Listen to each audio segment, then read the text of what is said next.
아멘. 할렐루야. 할렐루야. 지금 점심 먹은 지 얼마 안 돼가지고 지금 위험한 순간에 이 자리에 모였는데 우리 옆 사람과 한번 이렇게 인사해 봅시다. 조지 맙시다. 네. 아니 찬양 시간에 벌써 가신 분들이 혹시 옆 사람이 예수님 만나려고 하면 바로 깨워주세요. 아직 당신에게는 아직 사명이 남아 있습니다. 깨워주세요. 알았죠? 제가 학생들에게 장래, 꿈, 장래 희망 이런 걸 많이 물어보는데 여러분의 자녀들에게 혹시 그 장래 희망을 좀 장래 희망은 직업이고 꿈은 조금 그 장래 희망, 그러니까 직업을 가지게 된 동기라고 생각하시면 되거든요. 혹시 자녀들에게 혹시 장래 희망 이렇게 물어보신 적 있나요? 종종 제가 자주 물어보는데 그 초등학생들은 네 나중에 무슨 직장을, 그러니까 무슨 직업을 가지고 싶냐, 그러니까 장래 희망이 뭐냐 이렇게 물어보면 아이들이 다양해요. 어떤 친구들은 이제 과학자가 되고 싶다. 어떤 친구들은 이제 대통령이 되고 싶다.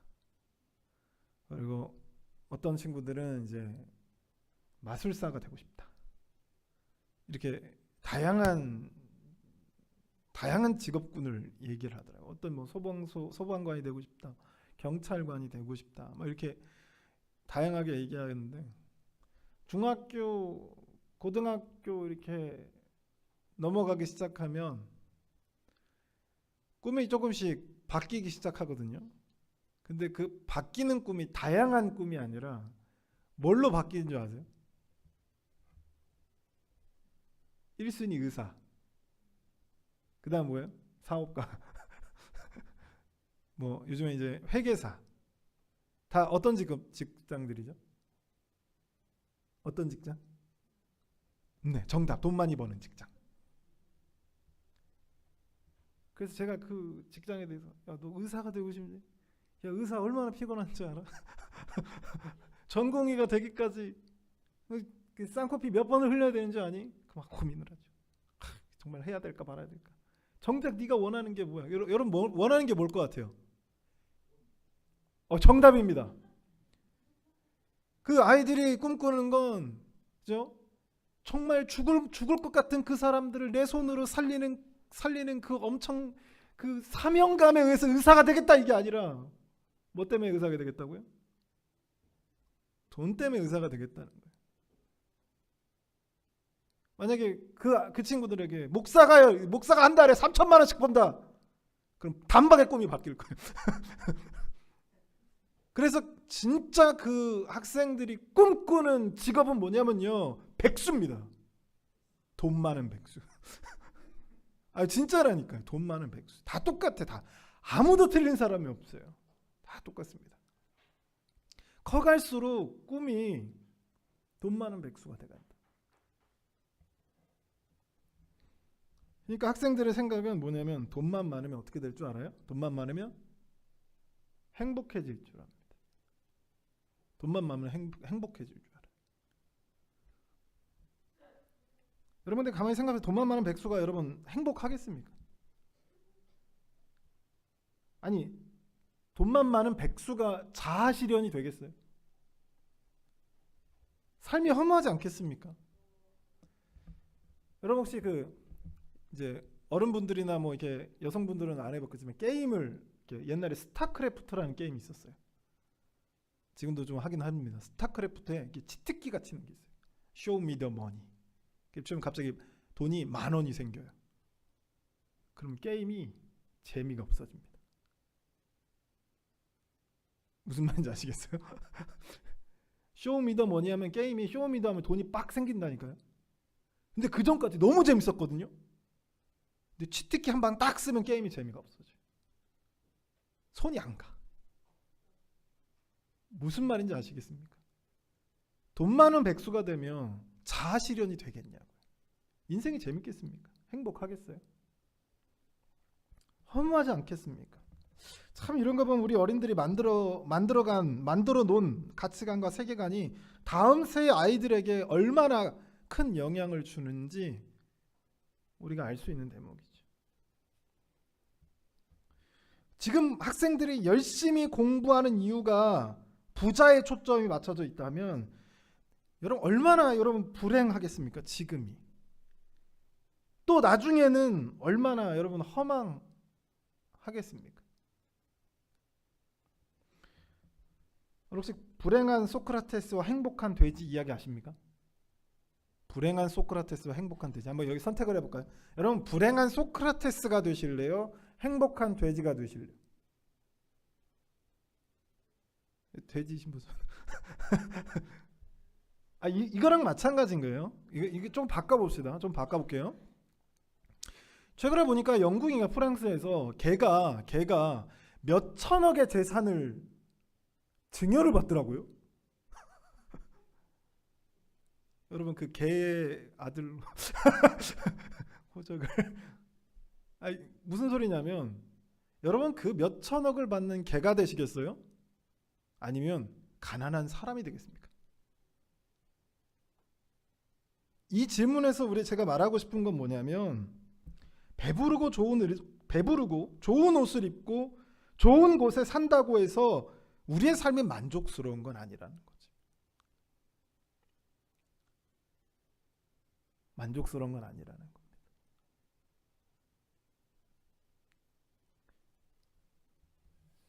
분명 돈이 있으면요 편하고 안락하고 하겠지만 단순히 그것이 내 삶의 목적이라고 한다면 대체 내 삶에 무슨 의미가 있고 거기에 어떤 가치를 여러분 찾을 수 있겠어요? 재산이 내 목적이라면, 내 삶의 목적이라면 내 삶에 무슨 가치가 있겠습니까? 그럼 대체 우리는 어떤 삶을 살아야 할까? 이것을 잘 보여주는 것이 산상수훈입니다. 산상수훈은 마태복음 5장부터 7장까지 3장에 걸쳐서 예수님께서 하신 마태복음의 첫 번째 설교를 가져다 놓은 거예요. 마태복음은 5편의 설교가 있습니다. 그 중에 가장 길고 심오하고 가장 열정적으로 열변하시면서 여러 가지 예화를 드시면서 예수님께서 설명하신 것이 바로 산상수훈이에요. 근데 이 산상수훈을 여러분 시작할 때 첫 이야기, 산상수훈 이야기를 여러분 그 설교를 딱 시작할 때요. 서론, 본론, 결론이 있거든요. 서론에 이 설교에서 얘기하려고 하는 주제가 들어가 있어요. 서론에 들어가 있어요. 이미 들어가 있습니다. 제가 방금 설교 서론에 학생들 얘기했죠. 삶에 대해서 얘기를 했죠. 거기에 주제가 들어가 있습니다. 산상수훈도 마찬가지예요. 산상수훈의 첫 번째 이야기가 무슨 이야기입니까?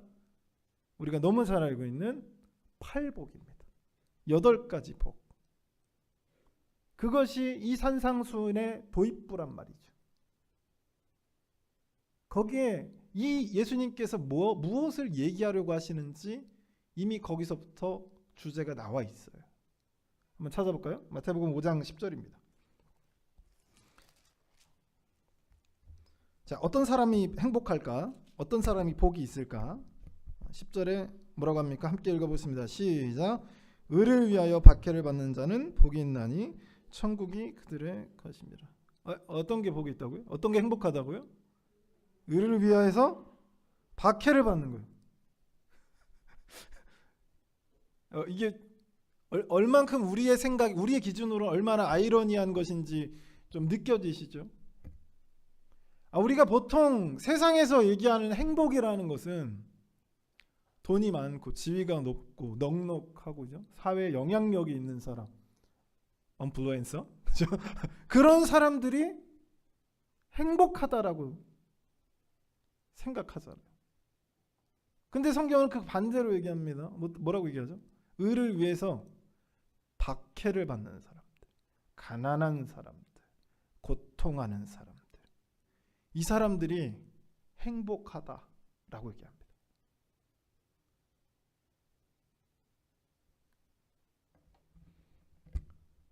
솔로몬처럼 권력과 권세와 부귀와 영화가 행복한 상태가 아니라 가난해서 심령이 가난하고요, 애통하는 자, 온유한 자, 의에 줄이고 목마른 자, 누가 보더라도 이거 행복한 사람, 긍휼히 여기는 자, 마음이 청결한 자. 이거 우리가 생각하는 행복의 기준이 아니잖아요, 지금. 근데 이 사람들이 행복하다라고 표현하는 거죠. 이 사람들이 복되다라고 얘기합니다. 이 8가지 이 복은요, 8가지 이 상태에 있는 우리 그리스도인의 상태를 얘기하는 거예요. 누차 말씀드리지만 8가지의 상태에 있는 그리스도인들을 얘기하는 거예요. 우리 그리스도인들은 의에 목마르고 심령이 가난하고요, 애통하고요, 여기에 범죄에 속해 있는 거 우리 그리스도인들. 그런 사람들이 복이 있다라고, 행복이 있다라고 표현합니다. 이게 좀 잘 이해가 안 되죠. 아니 어떻게 가난하고 헐벗고 고통받는 것이 행복이라고 왜 복이 있다, 행복이라고 말하는가? 좀 이상하잖아요. 근데 이걸 조금 바꿔서 우리가 생각해 보면, 아니 우리의 실제 생활에도 이게 적용이 돼요. 이렇게 예화를 들면 좀 이해가 쉽죠. 여러분, 학생들이 열심히 공부합니다. 오늘 PC방 갈 거 안 가고요, 오늘 카페 갈 거 안 가고요, 현재의 행복을 포기하고 현재의 안락함과 현재의 편안함과 현재의 쾌락을 포기하고 뭐예요? 공부에 몰두합니다. 안 그래요? 그러고 있기를 주님의 이름으로 소원합니다. 우리는 그런 학생들의 삶을 놓고 뭐라고 얘기합니까? 불행한 삶. 공부 막 열심히 하고 있는데 넌 왜 이렇게 불행한 삶을 살고 있니? 이렇게 얘기하십니까? 막 공부하다 코피가 났어요. 너 그렇게 공부하면 안 돼. 그렇게 반응하시나요? 아니면 최고라고 지켜주시나요? 칭찬하시나요? 어떻게 얘기하죠? 왜 그런 거예요? 여러분의 자녀가 고통받는 게 여러분에게 행복입니까? 이게 지금 팔복의 얘기라니까요. 현재의 쾌락과 현재의 편안함을 포기하는 거예요. 뭘 위해서요? 뭘 위해서? 미래를 위해서. 그 학생들에게 우리가 정말 모범적이다, 정말 잘하고 있다, 이렇게 표현하잖아요. 예수님도 마찬가지인 거예요. 현재의 편안함과 현재의 안락과 현재의 쾌락을 버리고 굶주리고 가난하고 핍박받고 이런 삶을 살고 있는 그리스도인들에게 칭찬하는 겁니다.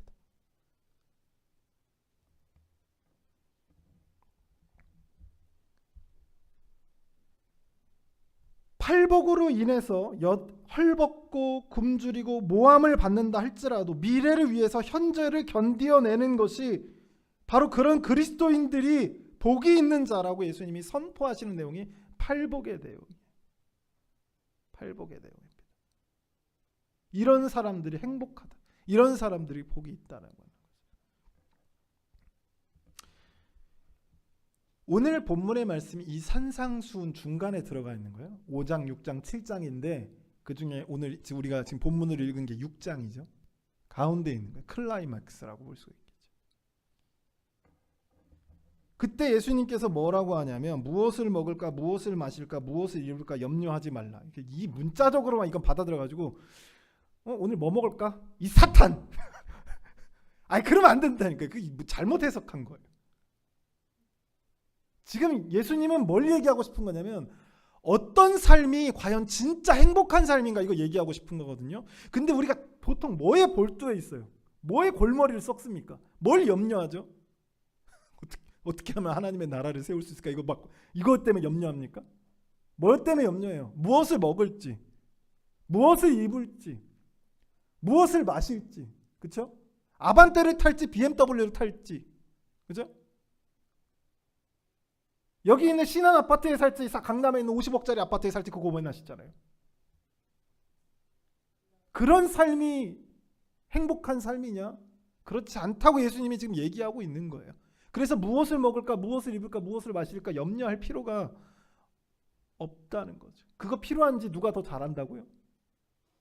하나님이 더 잘 안다고요. 그거를 부여잡고 사는 삶이 대체 무슨 가치가 있고 무슨 의미가 있냐는 거예요.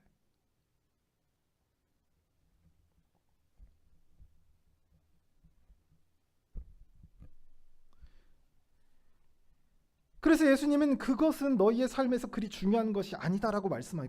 그렇게 중요한 게 아니다. 그 너의 삶의 목적과 너의 삶의 의미를 찾는데, 너의 행복을 찾는데 그게 큰 의미가 있지는 않다라고 얘기하시는. 필요하죠. 예수님 필요하다고. 하나님 그 필요 안다라고 채워주신다고 얘기하잖아요. 그 뒤에 보면 예수님께서 구하라, 두드리라, 찾으라 그래요. 그런다니까요. 그거 주겠다는 얘기입니다. 그 필요한 거 안다는 거예요. 근데 내 삶의 목적이 거기에 가 있으면 그 삶은 절대 행복할 수가 없다는 얘기를 하고 있는 거예요.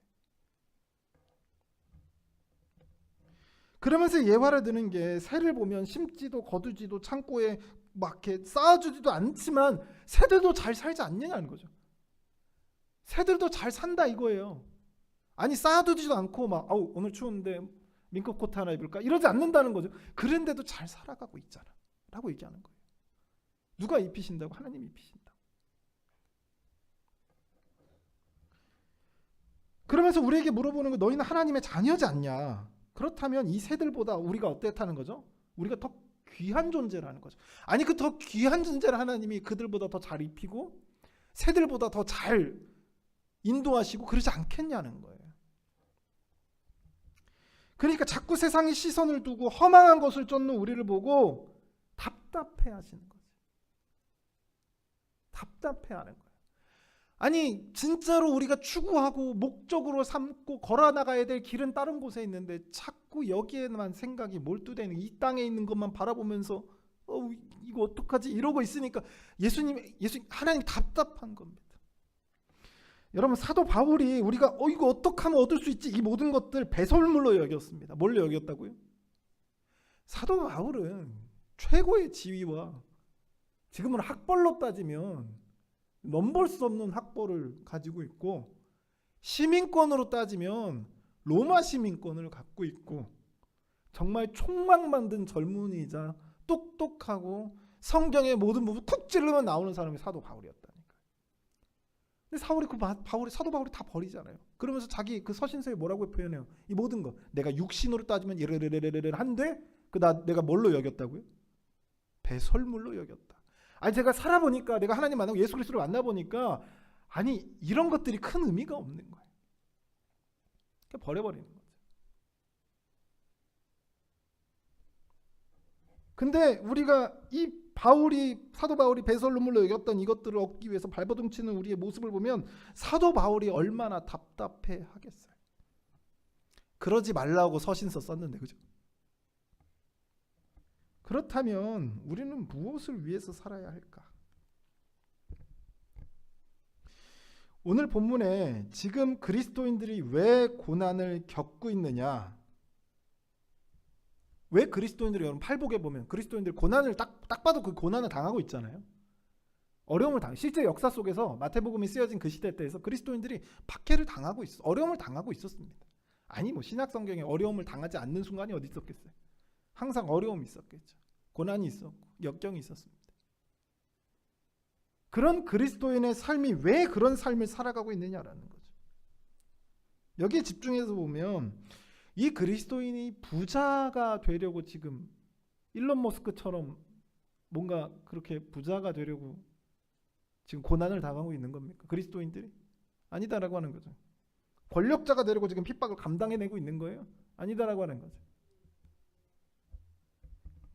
왜 여기 그리스도인들이, 마태복음에 기록되어 있는 이 팔복의 상태에 있는 이 그리스도인들이 왜 고난과 역경과 핍박을 감당해내고 있냐면, 하나님의 나라, 하나님의 비전, 하나님이 나를 부르신 이유, 하나님이 나에게 꾸게 하신 그 꿈을 이루기 위해서 뭐 하는 거예요? 현재를 견디어내고 있는 거죠.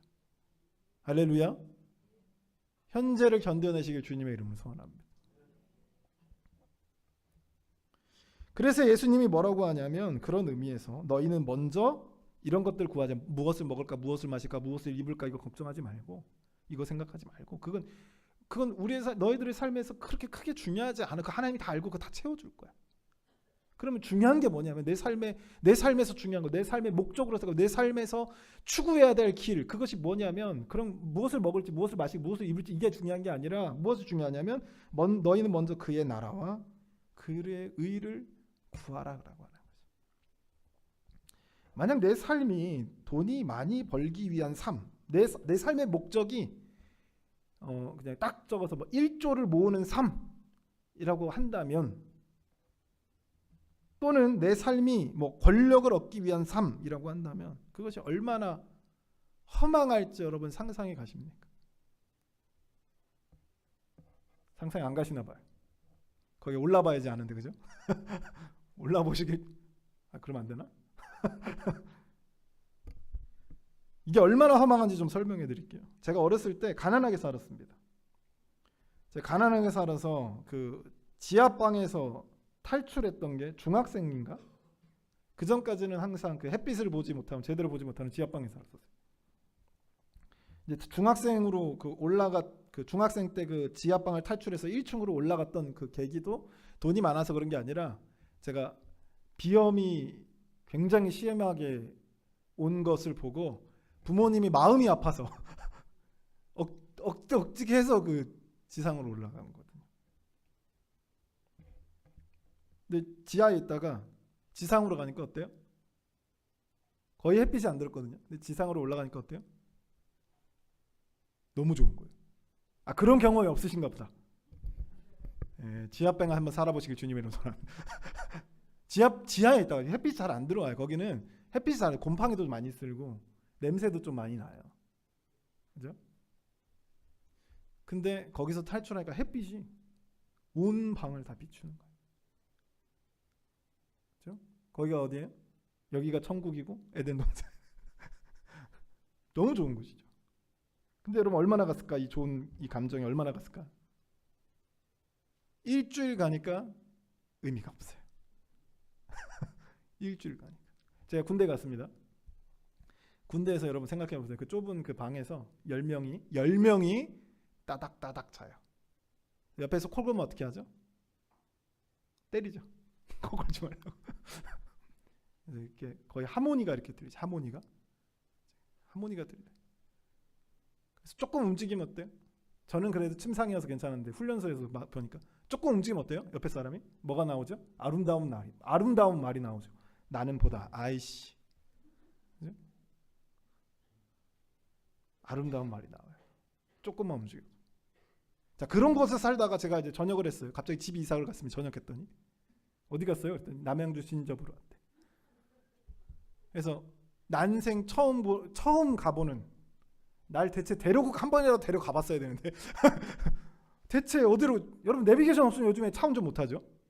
갑자기 제대로 했는데 2년 만에 이제 버스를 찾아가지고 대체 무슨 버스지 찾아가면서 이거 와야 되는 거예요. 그리고 도착했는데 여러분 깜짝 놀랐습니다. 제가 그때 그 집이 신영지웰이었거든요. 신영지웰 딱 문을, 아파트에 또 벌써 딱 이제 그 공동 현관문, 그때는 공동 현관문이란 말도 몰랐어요. 공동 현관문 딱 보는데 내가 들어가도 되나? 그래서 이제 한참 고민했어요. 이걸 어떻게 하지 연락이 되지? 그러다가 하여튼 연락을 해서 문을 딱 열고 딱 들어갔는데 거기가 어디예요? 궁전인 줄 알았잖아요. 와우, 궁전인 줄 알았어요. 그러면서 그런 생각을 했어요. 옛날에 왕들이 이런 느낌이었겠구나. 그래서 착 들어갔죠. 딱 들어가는데 대단해. 옆에 이렇게 부둥켜 살다가 10명이 한 방 안에서, 그렇죠? 한 방 안에서 이제 살다가 갑자기 궁전과 같은 집에 들어가는 거예요. 얼마나 기분이 좋았겠어요. 근데 다시 말씀드리지만 그 얼마나 갔다고요? 일주일 갔습니다. 많이 갈 줄 알았는데 생각보다 오래 가지 않더라고요. 제가 지금 어디에 사냐면 여기 휴먼시아 24단지에 살거든요. 신형 GL보다 훨씬 작아요. 그럼 자 봅시다. 그러면 제가 신형 GL 때 사는 그때보다 지금이 더 불행할까요? 그래야 되잖아요. 원래 그 계산으로 보면. 신형 GL 살 때보다 훨씬 작아진 집에서 사는데 그러면 지금의 삶이 불행할까요? 장담하건대 저보다 행복한 사람 지금 여기 없을 겁니다. 저는 집에 들어갈 때마다 행복하고요. 그죠? 갑자기 제가 집에 들어가면 막 발광을 하면서 좋아하는 친구가 한 친구 있어요. 그리고 딱 화장실에 들어가면 누가 있죠? 형길이가 웃으면서 거기 딱 있죠. 거울에. 그죠? 저만큼 행복한 삶을 살고 있는 사람 많지 않을 거예요. 아니, 집은 좁아졌잖아요. 근데 그 전보다 저는 그때로 돌아가고 싶은 생각은 없어요. 지금이 더 훨씬 더 행복합니다.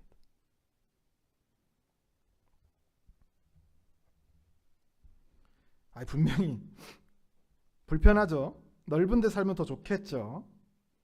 그러나 이 일련의 과정들을 제가 지켜봤을 때 집이 넓고 좁고 뭐 돈이 좀 많고 적고 이것이 행복의 기준이 되지는 못하더라라고 하는 걸 깨달았습니다. 정말 가난한 삶에서부터 시작한 경험으로 비춰보니까 나를 행복하게 만드는 것은 그런 것들이 아니더라라고 하는 거죠. 할렐루야. 이거를 너무나 잘 알고 있는 사람이 한 사람이 있었어요. 이 사실을 우리도 너무나 잘 알고 있는 인물입니다. 솔로몬이죠. 이 솔로몬은요, 어떤 왕이냐면 이스라엘의 전성기를 이뤘던 왕입니다. 전성기. 어느 정도 전성기냐면 모든 권력과 부귀와 영화를 누렸어요. 심지어는 그 수명도 굉장히 오래 산 왕이에요. 자, 그런데 이 왕이 얼마만큼의 부귀 영화를 누렸냐면 보통 이때 솔로몬 때 이후로 항상 이스라엘은 외세 침략을 받고 외세 괴롭힘을 받았거든요. 근데 솔로몬 시대 때는요, 주변에 있는 국가들이 솔로몬에게 잘 보이려고 하는 거예요. 아니, 솔로몬이 다른 나라한테 잘 보이려고 하는 게 아니라 주변의 국가들이 솔로몬한테 잘 보이려고 하는 거죠. 그만큼 부강하고 그만큼 부자고 그만큼 권력이 있었다. 주변 국가들에게 엄청난 영향력을 끼쳤다는 거예요. 그러니까 이 나라들이 각 나라들이 어떻게 하냐면 각 나라의 왕들과 왕족들과 귀족들이 솔로몬과 이 연결되고 싶은 거예요. 그러니까 어떻게 해요? 자기의 딸들을 솔로몬과 결혼시키는 거죠. 그래서 그 숫자가 몇 명이었다고요?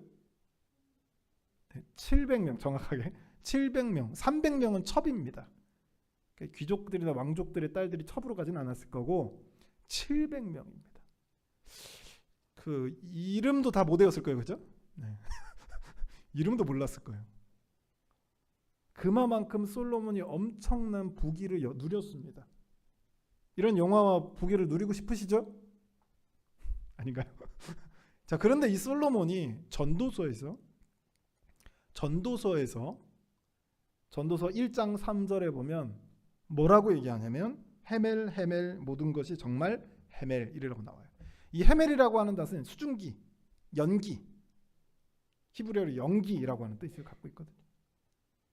여러분, 연기가 잡힙니까? 안 잡힙니까? 연기가 잡혀요? 안 잡혀요? 안 잡히는 거잖아요.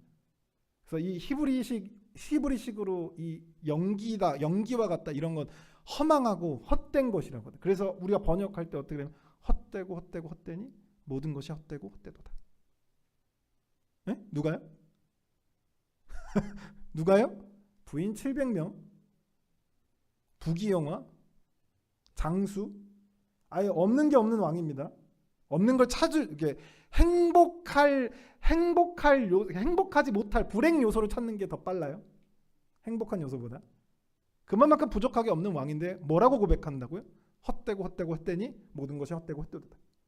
이게 솔로몬의 고백입니다.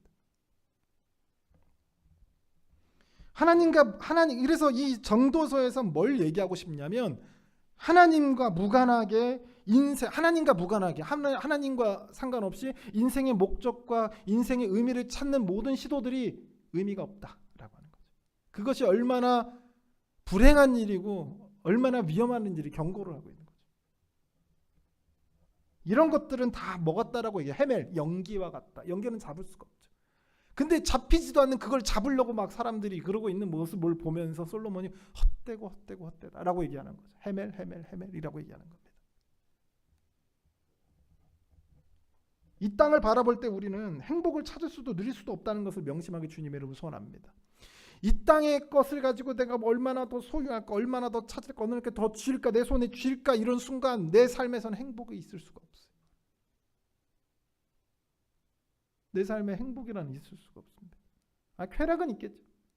행복은 있을 수 없어요. 그것들은 헛되고 헛되다라고 성경이 얘기합니다. 진정한 행복을 세상에서 찾지 말고 하나님 안에서 찾으시길 주님의 이름으로 소원합니다. 하나님께서 주신 비전을 발견함으로 찾으시길 주님의 이름으로 소원합니다. 진정한 행복은요, 하나님의 뜻을 우리가 이루어만 나갈 때 그 속에서 우리는 진정한 행복을 찾을 수 있다라고 하는 것 사실입니다. 믿으시면 아멘 하시길 바랍니다. 우리의 진정한 행복은 이 땅에 있지 않습니다. 이 땅에서 행복을 찾을 수 있다면 부자들이 왜 자살하고, 부자들이 왜 불행한 길로 가고, 부자들이 왜 그런 트러블로서 뉴스에 나오겠냐고요. 누구보다 행복한 가정을 꾸리고 누구보다 행복한 삶을 살아야 되지 않겠어요? 근데 그렇지 않잖아요. 진정한 행복은요, 이 땅의 것 가지고 우리가 찾을 수가 없습니다. 우리의 삶의 목적이 이 땅을 향하고 있다면 우리는 그 삶에서 행복을 찾을 수도, 가치도 찾을 수, 의미도 찾을 수가 없어요. 우리가 행복을 찾으려면 어디서 찾아야 되냐면 하나님 안에서 찾아야 되는 거예요. 하나님께서 나에게 주신 비전, 하나님께서 나에게 주신 사명, 하나님께서 나를 부르신 이유, 그것이 이루어져 나갈 때 내가 그 안에서, 그 과정에서 행복을 찾을 수 있다라고 하는 거죠. 이 사실을 믿으시기 주님의 이름으로 소원합니다. 우리 시간 한번 통성으로 한번 기도하실 때, 하나님, 우리가 이 땅에서 우리의 행복을 찾지 않도록 하나님 붙잡아 주시옵소서. 이 땅의 것들이 우리의 삶의 목적이 되지 않도록 하나님 붙잡아 주시옵소서.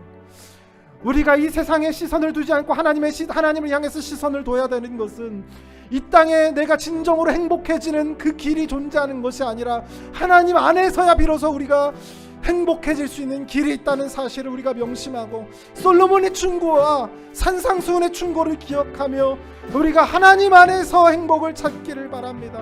하나님 안에서 우리가 행복을 찾게 도와주시고, 하나님 안에서 우리가 기쁨을 누리게 하시며, 하나님 안에서 우리가 삶의 목적을 찾아갈 수 있도록 하나님 붙들어 달라고 우리 같이 주여 한번 부르시는 통성으로 기도합니다. 주여!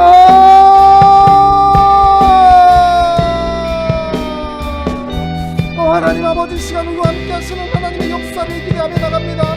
아버지, 우리의 생각을 고치시고 우리의 삶을 고치시고 우리의 삶의 결단이 일어나는 놀라운 시간으로서 사용해 주시옵소서. 내가 삶의 목적이 이 땅을 향하는 것이 아니라 내 삶의 목적이 하나님을 향할 때 우리의 삶의 만족이 있고 기쁨이 있고 행복이 있다는 사실을 우리가 꼭 기억하며 나갈 수 있도록 도와주시며, 우리의 삶의 목적을 다시